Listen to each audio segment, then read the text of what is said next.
Hello and welcome to another episode of the Talking of Minds podcast. In this episode, we'll be talking about happiness, life satisfaction, and science.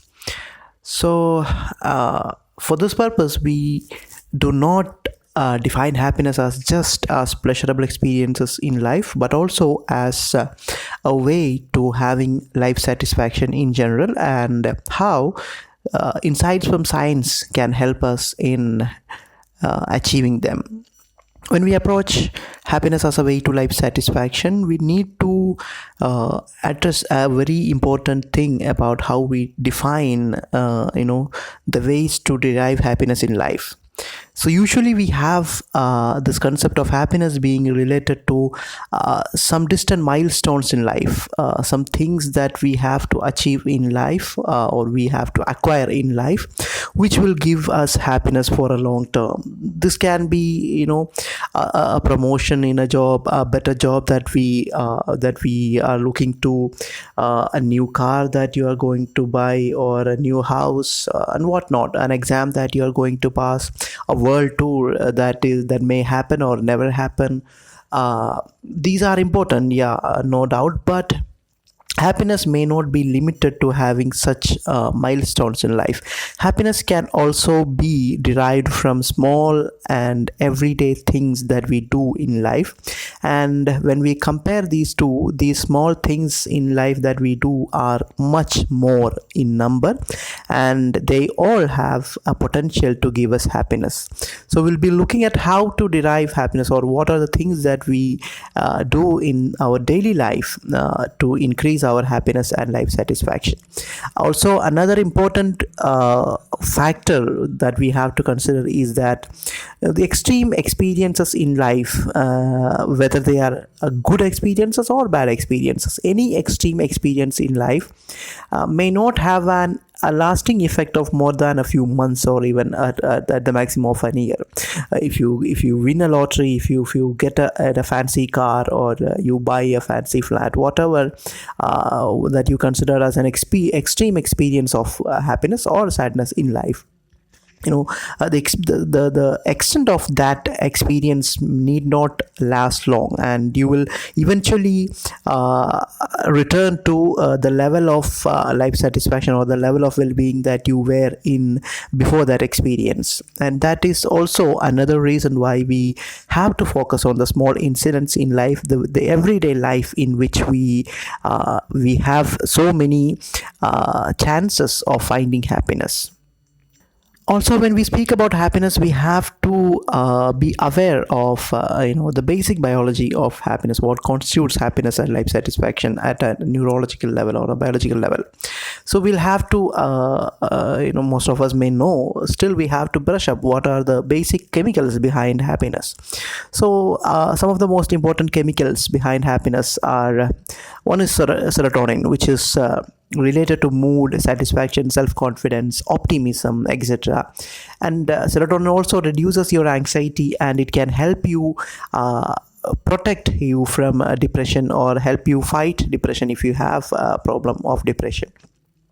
Another important chemical is dopamine, which is related to pleasure and reward seeking behaviors. Dopamine is also related to motivation and goal achievements, and even these goals need not be the bigger goals in life. It can even be small, as you have a daily to-do list for a day, and when you complete each of the tasks in a daily to-do list, each of those goal achievements can give you a dose of dopamine, which makes you happy. Another set of chemicals is the endorphins, which are natural painkillers. They are also, the endorphins are also connected to activities such as feeding, drinking, having sex, etc. And also there have been findings that the runner's high that you experience when you do some strenuous physical activity is also connected to endorphins. And there are some findings that say that endorphins are not that much related to the runners that we call the feeling that we call a runner's high. There is oxytocin, which is called the bonding molecule, the bonding chemical, which works, behind the bonding that we experiences with, our loved ones. The bonding between a parent and a child, the feelings of faithfulness, having trust, etc. These are all connected to oxytocin. Oxytocin also increases while we do activity, physical activity, such as kissing someone, cuddling, having sex, etc. So that's about oxytocin. So these four, serotonin, dopamine, endorphins, and oxytocin, are the most important chemicals that work behind the feelings of different kind of feelings that constitute happiness.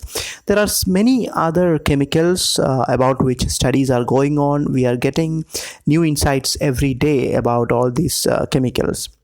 An important chemical group is endocannabinoids, which have a very important role related to moods, emotions, motivations, and even memory. And they are also connected to pleasure perception and appetite also. And there is GABA, which is connected to better sleep and the feelings of calmness that you sometimes, the serenity, calmness that you sometimes experience. And there are many other chemicals related to the overall feelings of happiness, such as norepinephrine, phenylethylamine, and a lot of other chemicals too. And we should not think that there are only positive sides to all these chemicals. There are flip sides too. For example, we talked about oxytocin, which is the bonding molecule. It has also been seen that oxytocin can also promote the feelings of ethnocentrism and tribalism among people, where you have a big affinity towards people that you consider your own, and negative feelings about people that you consider as an out group of yours. So that's how these chemicals work in our system. And there are various ways of doing things, looking at things, in which or through which we can increase the incidence of these chemicals in our system, and that can give us better life satisfaction and happiness. And in the following session, we will be talking about such activities, or the way we can design activities in our daily life. One important thing that we can do about our life, or the way we orient our life, is it's about the way we spend money in life, or the way we spend our earnings, or the way we give importance to things in life. So the focus should be on having good experiences more than on having or acquiring things or buying things. So that's kind of a philosophical thing, but also has a lot of science behind it. Why you should consider spending more money on experiences than on things. The problem with acquiring things is that the happiness that come with acquiring things can fade very quickly, and because we get used to whatever we have as a new possession, just like the way we felt so happy with a new toy in our childhood, and how the happiness or the excitement of a new toy just faded away within days. This happens, and this is very natural to us. Also, with things, we always keep raising the bar. We compare our possessions with the possessions of others, or the things that we can have in the future, and that devalues what we have now, and gives bad feelings rather than happiness. Now, the thing with experience is that an experience becomes a part of our identity, a part of our memories, or good experiences become part of how we define ourselves. And we don't usually compare experiences in the same way that we compare things or possessions. And also, when we anticipate an experience, when we are looking forward to having a good experience, it always gives us an excitement, and it also gives some kind of an enjoyment. While if you're anticipating a possession, or delivery of a new car, or the completion of your new house, all these anticipations of possessions or things, in fact, gives us impatience, and that's not a good feeling to have in the long run. And with good experiences, we can consider good experiences as some kind of a deposit from which we can derive interest periodically whenever we want to. And how we do that, we can relive all the good experiences later in life. And each time when you relive, or when you recollect a good experiences, you are actually enjoying the same feeling again and again. And you can there is no limit to that. How you can do that. You can always use photos, memories. You can talk to people.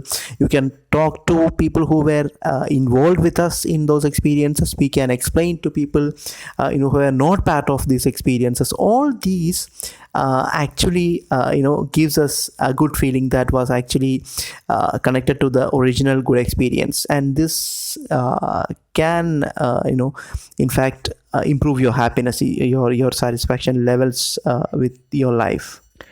Another thing that can give us happiness is the experiences of what is called mindfulness. Mindfulness is a concept of being aware of the present, being in the present moment. And mindfulness is related to so many meditation practices, relaxation exercises, and even therapies. So mindfulness is something that we can learn. And even though it's not a magic pill for solving all your problems, some people market mindfulness as such. But mindfulness has been shown to be able to increase your endorphin levels and serotonin levels, and that can definitely make you more happy. Now, working to make life better for others, or making others happy in various ways, can be a very a booster for your happiness, your own happiness.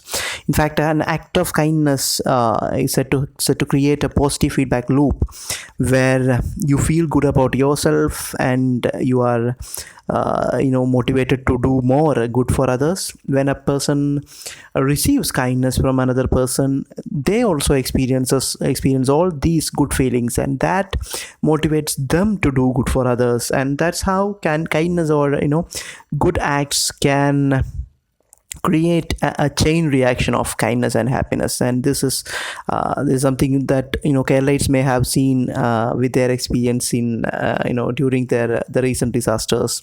Volunteering has been shown to increase dopamine levels in the bloodstream, and that's another way of deriving happiness. So finding time for various things that we consider social work, or whatever we do to make life better for others, can make you a better and a happy person. The importance of physical activity or exercise in making us happy has not been discussed well enough in our literature, or in the discussions of what happiness.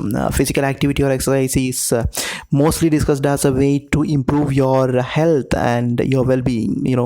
But apart from making you a more healthy person, physical exercise or activity can make you a more happy person also, because physical activities releases endorphins, serotonin, dopamine, testosterone, all these into the bloodstream, and these can give you happiness in the long term as also in the short term. There is another experience which has been called flow in the positive psychology literature.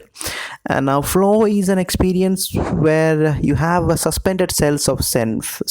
Your sense of self is suspended temporarily. You temporarily lose the sense of time as well. So you are completely immersed or engaged in whatever you are doing. So in so many activities give people a flow experience. Like some chess players experience that. You can experience flow when you are when you are reading a book, when you are when you are completely immersed in some kind of music. Either you are singing something, or you are listening to music. So this flow experience also is related to dopamine, norepinephrine, endorphins, and even some endocannabinoids such as anandamide, which gives us the feelings of bliss. So trying to achieve a state of flow in doing things or in enjoying things can be a boost for your happiness. Another attitude that we have to cultivate for happiness is something called self appreciation, is giving credit to yourself whenever it is due. And self appreciation is related to the working of serotonin and dopamine in the bloodstream. And similarly, optimism is something that we can learn to practice, and learned optimism can also be can also help you cope with stresses of life. It can improve your overall health as well, and you can practice optimism even in at the face of the worst situations around us. It just takes some amount of practice and a positive mindset for that. Another important thing that we can practice in daily life is novelty in things that we do. And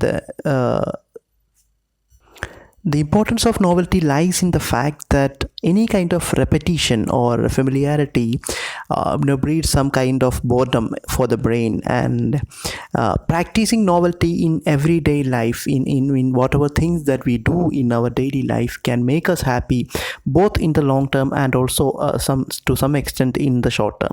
And also, practicing novelty or variety gives us a learning experience, which is also related to the release of dopamine, and it can also make us happy in the short term as well.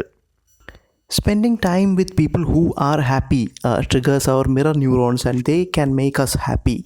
And it is always important to try and get us among people who are able to feel happiness, people who are able to look at life with a positive lens, and which can make us happy as well. And it is always good to have periods in life where you can reduce the pace, the overall speed of your life. And this reducing the pace of life can be very helpful for people, especially for those who are normally in a hectic lifestyle. Another important attitude that we have to cultivate to be happy is the attitude of gratitude, or the act of gratefulness, expressing gratefulness or gratitude, and feeling the feeling of gratitude, and also the expression of gratitude to others and also to yourself, can activate your hypothalamus and increase your dopamine levels. And practicing gratitude in the long term can also act or protect you against problems such as depression as well. And there are other things that usually we overlook, such as a good and a balanced diet, having sleep hygiene in your life. All these things can in the long term make us happy in various ways. To sum up, we have to remember again that more than the big milestones or big achievements in life, it is sometimes the small and everyday things in life that you can tweak in various ways to make yourself happy for the longer in the larger scheme of things. So that's it in this episode about happiness and life satisfaction. Thank you.